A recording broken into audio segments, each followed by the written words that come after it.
महायुद्धाच्या पार्श्वभूमीवर पहिलं विमान दुबईमध्ये दाखल. अबुधाबीवरून 350 भारतीयांची पहिली बॅच मुंबईत सुखरूप पोहोचली. मुंबई विमानतळावर कडेकोट बंदोबस्त. सोनं चांदीचा भडका. अवघ्या काही तासातच दरांनी गाठला नवा उच्चांक. सोनं 1,72,000 तर चांदीही 3 लाखांच्या पार. युद्धाच्या सावलीत बाजार मात्र अस्थिर.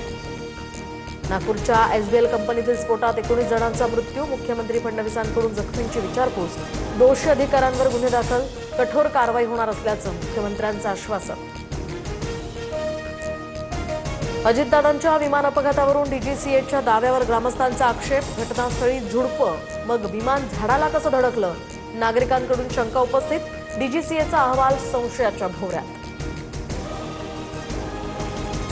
जय पवारांच्या दाव्यानंतर आता नागरी विमान वाहतूक मंत्रालय सतर्क. व्हिडिओची योग्य दखल घेतली जाईल. मुरलीधर मोहोळ यांची प्रतिक्रिया. उड्डाणादरम्यान बीएसआर मालक झोपल्याचा व्हिडिओ शेअर करत जय पवारांकडून कारवाईची मागणी. अंजली दमानी यांचे धनंजय मुंडेंवरील आरोप लोकायुक्तांनी फेटाळले. मुंडेंवरील कृषी साहित्य खरेदीच्या आरोपांमध्ये तथ्य नाही. उच्च न्यायालयाची स्पष्टोक्ती.